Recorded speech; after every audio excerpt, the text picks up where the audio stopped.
देखिए इस सोते हुए आदमी के साथ क्या हुआ। आप भी सच्चाई जानकर हैरान रह जाएंगे। ये कहानी सच्चाई पर आधारित है।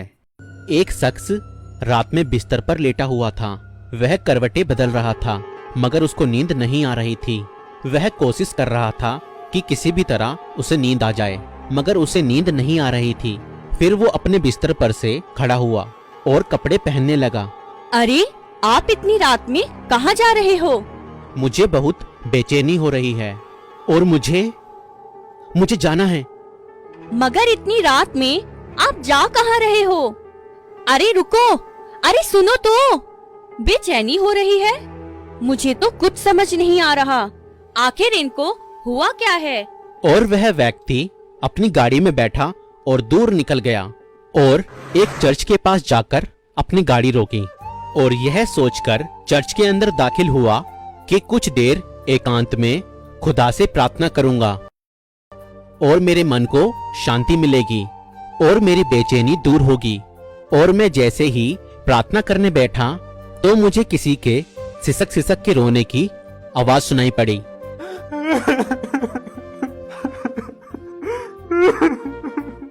और जब मैंने अपनी आंखें उठाकर देखा तो देखा एक व्यक्ति घुटनों पर बैठकर रो रो कर दुआ कर रहा था।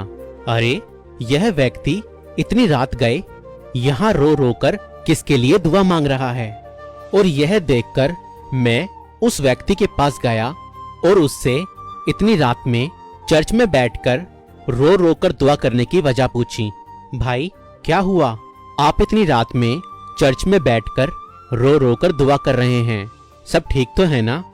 यह सुनकर उस व्यक्ति ने जवाब दिया, मेरी पत्नी का ऑपरेशन होना है और मुझे पैसों का इंतजाम करना था, मगर अब तक पैसों का इंतजाम ना हो सका। यह सुनकर मैंने उससे पूछा कि आपको कितने पैसों की जरूरत है?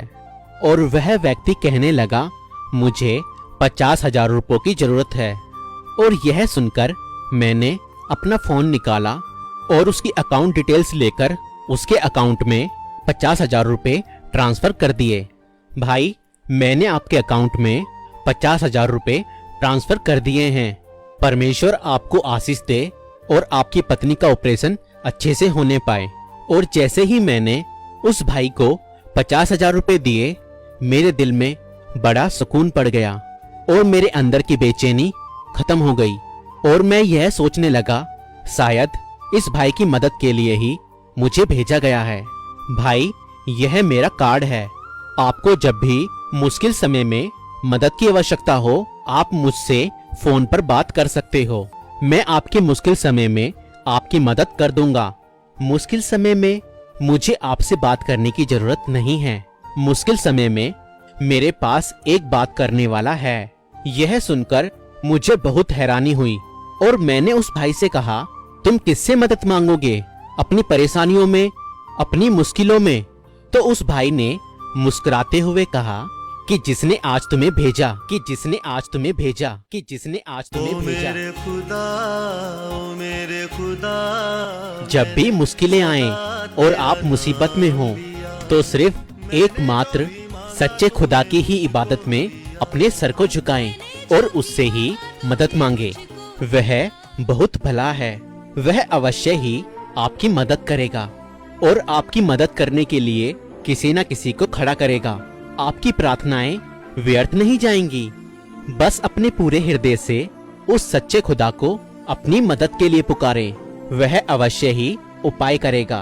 किसी इंसान पर भरोसा ना रखें, बस एकमात्र खुदा पर ही भरोसा रखें। हमारा जिंदा खुदा हमारी मुश्किलों को हल करने वाला है। वह हमारी प्रार्थनाओं का उत्तर देता है। जीवित और एकमात्र खुदा आप सभी को आशीष दे। सभी को जय मसीह की।